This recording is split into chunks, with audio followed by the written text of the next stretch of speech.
ilaha illallah wahdahu la syarika lah, lahul mulku wa lahul hamdu wa huwa ala kulli syai'in qadir.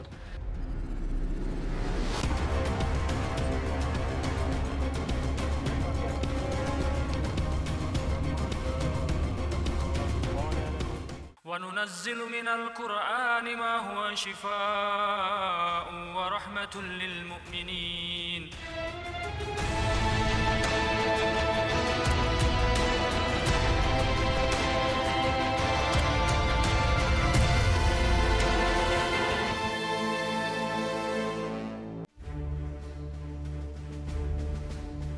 Assalamualaikum warahmatullahi wabarakatuh. Pemirsa Ruqyah yang dicintai Allah, seorang ibu diberi fitrah untuk mengasihi dan mengasuh anaknya. Namun, apa jadinya jika ia justru ingin menyakiti anaknya? Seperti Syarifah, wanita 39 tahun yang mendadak membenci sang anak di sesi Ruqyah massal yang berlokasi di Masjid Nipah Mall, Makassar. Kalau dengan suami itu saya sering emosi, gampang marah terhadap suami. Tapi kalau teman-teman lain bercanda dengan saya itu enjoy. Tapi begitu bicara dengan suami itu rasanya marah, mau marah sedikit saja yang tidak sesuai dengan pendapat saya atau keinginan saya itu membuat saya marah. Dan di situ kadang terjadi gangguan.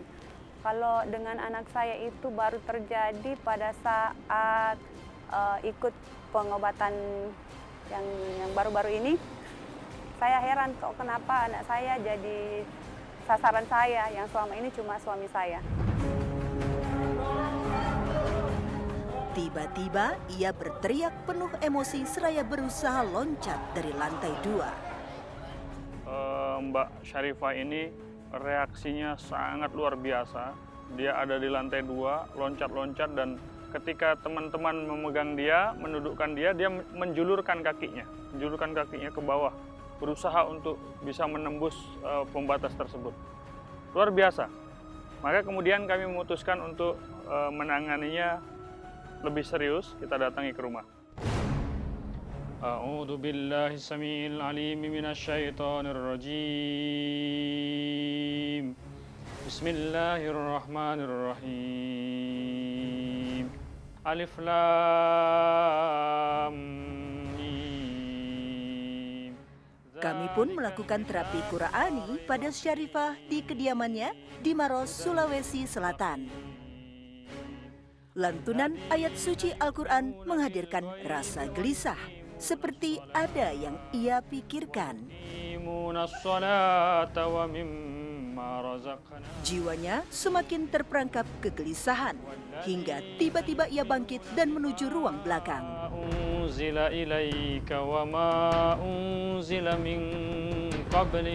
Jarinya menunjuk ke sosok yang duduk di ruang dalam, dan kedua tangannya memegang leher sendiri.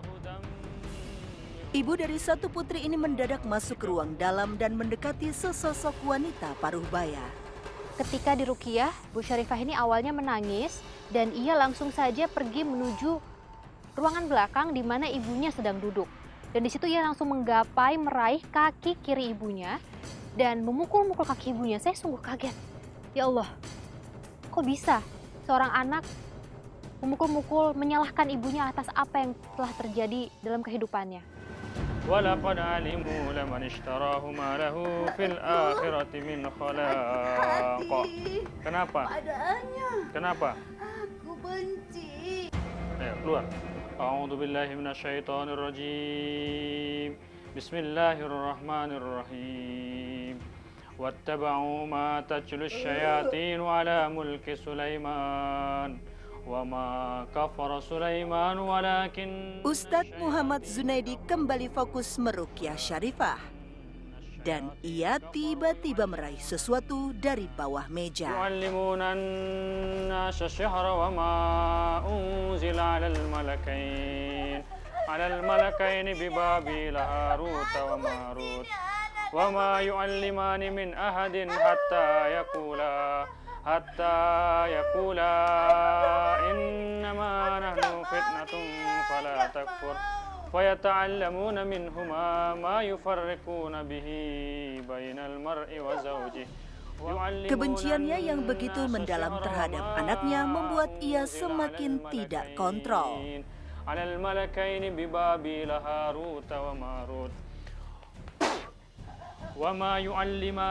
Saya membantu mengusap punggung serta titik vital yang kerap dihuni jin, khususnya di area rahim.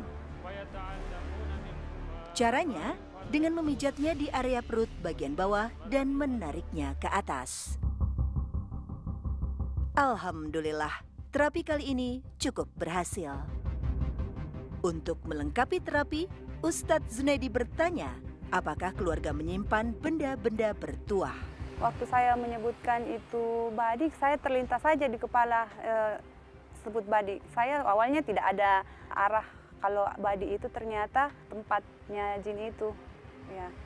Saya cuma tiba-tiba saja dalam kepala saya mengingat badik, mengingat buku. Kalau yang benda-benda kayak batu tadi, itu juga terdorong sendiri untuk melangkah ke sana. Rupanya, sang ayah menyimpan badik kecil yang ia gunakan untuk penjagaan. Tak disangka, Syarifah justru tertawa geli saat Ustadz Zunaidi meruqyah badik milik orang tuanya. والذين كفروا أولياؤهم الطاغوت يخرجونهم من النور إلى الظلمات أولئك أصحاب النار هم فيها خالدون. Mana tempatmu? Mana tempatnya? Meski jin dalam tubuh Syarifah memohon-mohon untuk tidak dimusnahkan, namun Ustadz Zunaidi tak gentar dan terus mencari benda lain. Nggak mau, jangan dibakar. Itu punya aku.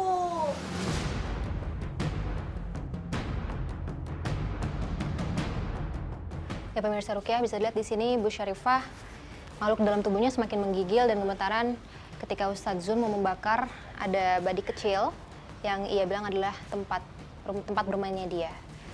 Dan kita lagi menanti hingga badik itu selesai dibakar. Semoga itu bisa melepaskan semua gangguan yang ada di dalam tubuh Bu Syarifah. Syarifah menunggu dengan gelisah dan akhirnya berjalan menuju tempat pemusnahan.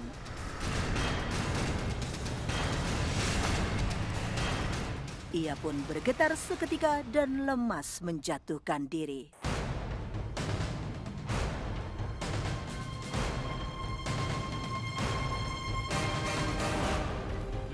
Tiba-tiba, Syarifah bicara sesuatu mengenai buku. Ternyata, orang tua Syarifah menyimpan buku berisi doa-doa amalan yang tidak sesuai dengan syariat. Dari mana dulu? Dari teman. Kasih ya, Pak? Iya. Pernah dipakai? Iya, cuma ini yang saya pakai biasa. Ini itu apa namanya untuk penangkal pencuri. Itu doa-doa saya kopi dari teman waktu saya di Jeneponto. Tidak tahu itu benar-benar kita bangga itu bermanfaat gitu.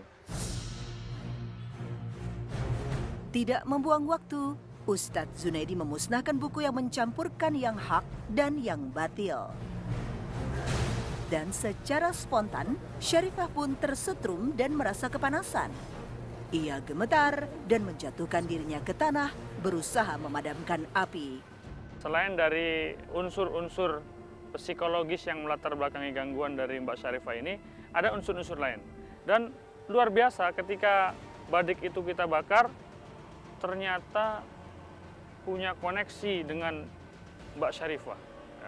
Dia mengatakan jangan dibakar, jangan dibakar. Dia bergetar, ya, bahkan kepanasan ketika benda itu kita bakar. Nah, dan kemudian ada lagi satu buku yang isinya adalah mengajarkan membuat jimat-jimat, membuat wafak-wafak. Ya, itu juga disimpan dan sebagiannya diamalkan oleh bapaknya. Nah, kemudian kita ambil, kita izin buku tersebut untuk dibakar, dan kita ganti dengan buku zikir Al-Maksurat pagi dan petang. Alhamdulillah ketika buku tersebut dibakar juga punya koneksi dengan Mbak Syarifah. Masih belum usai, wanita yang sudah menikah selama 8 tahun ini tiba-tiba menunjuk tempat lain. Ia melompat-lompat seakan-akan tanah yang ia pijak sangat panas.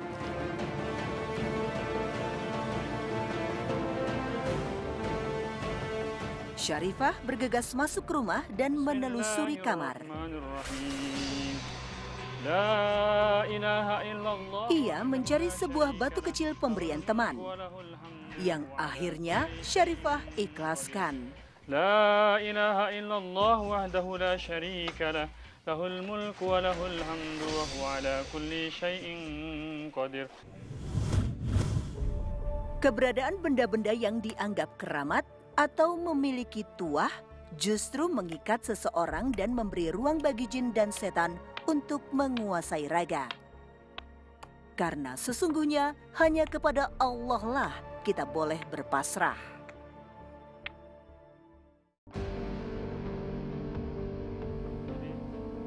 Sesungguhnya orang-orang beriman adalah mereka yang apabila disebut nama Allah gemetar hatinya.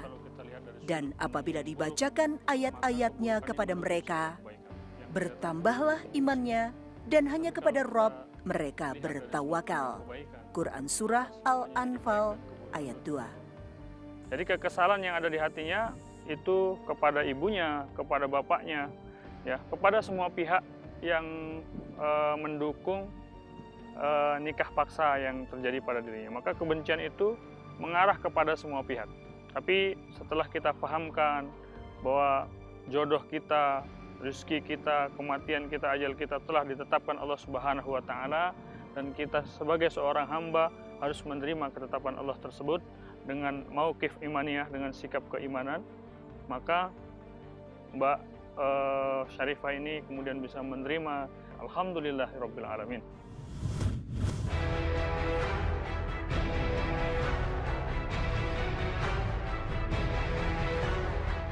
Pemirsa Ruqyah, salah satu pintu masuknya jin dan setan adalah lewat kesedihan atau amarah yang amat besar.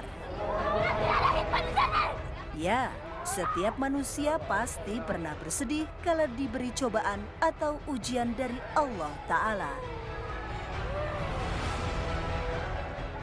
Janganlah engkau bersedih, sesungguhnya Allah bersama kita. Astagfirullahaladzim. Ayati istighfar, niatkan tobat kepada Allah dari semua dosa yang pernah dilakukan. Nurbaiti, muslimah asal Makassar, berikhtiar mengatasi kesedihannya lewat terapi ruqyah. Ia juga kerap sensitif terhadap hal gaib. Mulai kerasukan itu pas 2 tahun lalu. Nah itu datangnya di saat halangan. Itu kejadiannya itu menjelang maghrib. Tiba-tiba nyeri di perut, terus karena sudah tidak tahan lagi sakitnya itu sampai banyak bisikan-bisikan sampai hilang kesadaran, akhirnya mengamuk. Bismillahirrahmanirrahim. Benar saja, ketika terapi ruqyah dimulai, wanita yang sering dipanggil dengan Eti ini mulai menangis dan minta Ustadz Zunaidi untuk berhenti membaca ayat Al-Quran. Iyyaka na'budu wa iyyaka nasta'in. Ihdinas siratal. Reaksi menangis dalam terapi ruqyah adalah indikasi penyakit yang datangnya dari psikologis. Ghairil maghdubi 'alaihim waladdallin. A'udzu billahi samiil 'aliim minasy syaithaanir rajiim. Meski makhluk yang menguasai raga Eti sempat menyerang Ustadz Zunaidi, namun Ustadz tetap bertahan dan fokus meruqyahnya. Kita bacakan ayat-ayat Al-Quran luar biasa, reaksinya selain memakan waktu yang cukup lama juga beberapa kali dia berusaha untuk menyerang. Di awal kami bertanya kepada keluarganya, apakah ada benda-benda yang disimpan, jimat-jimat, wafak, raja dan sejenisnya. Keluarganya mengatakan bahwa tidak ada. Tetapi begitu prosesnya panjang, tidak selesai-selesai, saya katakan bahwa proses ini tidak akan selesai kalau masih ada jimat-jimat yang disimpan. Ya pemirsa Ruqyah, karena tadi Eti sempat cerita ia pernah berobat ke orang-orang pintar dan diberikan semacam perlindungan, tapi ini tidak syar'i, jadi kita akan melepasnya dan akan memusnahkannya. Saya pun menelusuri rumahnya mencari jimat yang disimpan oleh keluarga Eti. Saya melihat keluarga dari Eti ternyata menyimpan berbagai wafak, rajah, dan juga jimat yang ditempel di setiap ruangan, di setiap dinding yang ada di dalam rumahnya. Subhanallah, Maha Suci Allah yang mensucikan semua hal yang buruk di dunia ini. Bahwa walaupun Etinya tidak percaya atau orang tuanya tidak percaya, tapi ada abangnya di situ yang punya andil, membuka pintu masuk bagi jin dan setan lebar-lebar untuk malah masuk ke dalam rumahnya, bukannya melindungi rumahnya dari gangguan-gangguan atau bala. La ilaha illallah wahdahu la syarika lahul mulku wa lahul hamdu wa huwa ala kulli syai'in qadir. La ilaha illallah wahdahu la syarika lahul mulku wa lahul hamdu wa huwa ala kulli syai'in qadir. Perbuatan syirik adalah pintu masuk syaitan yang paling hebat. Ketika seseorang itu benar keimanannya, setan tidak akan sanggup. Innahu laisa lahu sultanun 'alal ladzina amanu wa 'ala rabbihim yatawakkalun. Sesungguhnya setan itu tidak memiliki kekuatan di hadapan orang-orang yang beriman dan bertawakal kepada Allah Subhanahu wa taala. Ketika seseorang menyimpan benda-benda keramat, menyimpan wafak, rajah, dan benda-benda sejenisnya, pengaruhnya bukan hanya kepada dirinya sendiri, tapi berpengaruh kepada keluarganya yang lain. Wa qul ja'al haqqu wa zahaqal batil innal batila. Subhanallah, secara spontan Eti juga turut bereaksi saat Ustadz Zunaidi membakar aneka jimat dari dalam rumah Eti. Wa zahaqal batil innal batila kana zahuqa.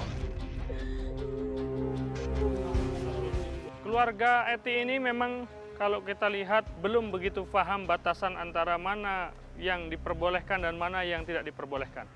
Sehingga di awal-awal ketika kita sampaikan ada jimat, ada wafak, dia tidak mengakui itu. Ya, tapi dalam proses panjang ada kertas-kertas yang ditempelkan macam-macam, baru dia mengatakan oh iya ada. Nah ternyata itu adalah wafak-wafak. Yang kedua, selain dari faktor itu memang ada faktor-faktor psikis ya. Menurut cerita orang tuanya memang pernah patah hati kepada seseorang yang kemudian ini membuat dirinya hanyut dalam kesedihan. Kesedihan juga pintu syaitan. Jadi ketika seorang hamba tidak bisa menetralisir kesedihan, amarah, kebencian yang ada dalam hatinya, tidak bisa memasrahkan itu kepada Allah Subhanahu wa taala, itu akan menjadi pintu bagi syaitan. Ya. Namun Eti masih tak kunjung kembali sadar. Ia masih dikuasai oleh kekuatan gaib. Saya menyiapkan air minum yang telah diruqyah untuk Eti. Namun, baru tegukan pertama, ia langsung menghempaskannya. Saya melihat bahwa Eti ini memiliki atau menyimpan sebuah kesedihan yang begitu mendalam. Karena ketika diajak bicara, ia seperti sedih, sendu, orangnya tidak terbuka, sangat tertutup. Sehingga sebenarnya salah satu hal yang penting ketika terapi ruqyah itu dimulai adalah keterbukaan dari sang pasien. Sehingga kita tahu apa sih masalah sesungguhnya supaya bisa lebih didiagnosa lebih lanjut dan juga penanganannya lebih tepat. Namun karena Eti ini masih sungguh tertutup, saya coba mencari-cari tahu ke saudaranya, ke kakak kandungnya bahwa ternyata ia menyimpan kekecewaan terhadap seorang pria. Eti pun sempat berjalan cepat seraya menunjukkan suatu tempat.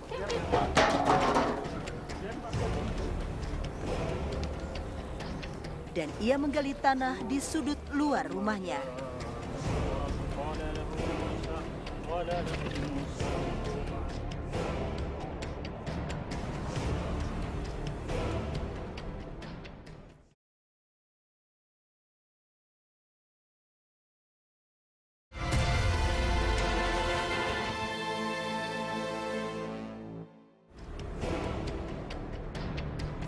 Eti sempat minta dicarikan sesuatu di dalam tanah.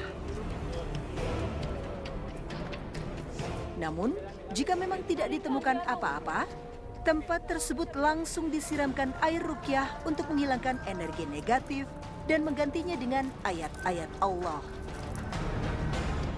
Rupanya, Eti juga punya kebiasaan yang tidak baik, namun membuat ia nyaman. Kalau misalkan itu rasa cemasnya, rasa ketakutannya itu datang, saya lari ke WC. Nah di WC itu kayak adem sekali sampai selesai azan maghrib. Nah itu saya baru keluar dari WC Kak. Nah setelah keluar dari WC itu kan buru-buru sholat. Karena masuk waktu sholat maghrib, setelah selesai sholat, kalau misalkan tidak ada kegiatan langsung ke WC lagi sampai selesai azan Isya.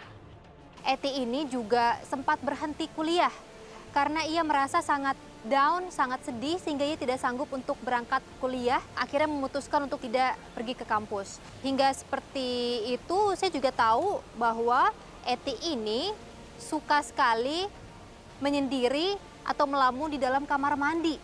Subhanallah. Yang saya tahu kamar mandi itu adalah tempat atau rumahnya jin dan juga setan, tapi di sini dia malah suka sekali berdiam diri di dalam kamar mandi hingga bahkan bisa tidur di dalamnya. Dan di sini memang akhirnya memang terbukti bahwa kamar mandi itu atau toilet itu adalah rumahnya setan dan jin, di mana Eti yang memiliki gangguan jin ini suka sekali di situ. Alhamdulillah, Eti berhasil disadarkan. Gangguan jin jika datangnya dari penyakit psikis membutuhkan waktu untuk menyembuhkannya. Perlu keikhlasan dan kepasrahan pada putusan Allahu Rabbi. Jadi ketika setan itu masuk ke dalam tubuhnya Eti, maka setan itu menjadi driver, menjadi supir yang menyuruh, memerintahkan Eti untuk melakukan sesuatu yang tidak selayaknya dilakukan. Seperti misalnya di kamar mandi terlalu lama, bahkan dia bisa tidur dan nyaman di kamar mandi. Itu adalah merupakan dampak dari gangguan-gangguan jin yang sudah masuk dalam tubuhnya. Insya Allah begitu gangguan jinnya lepas, kebiasaan-kebiasaan buruk seperti itu juga akan terlepas.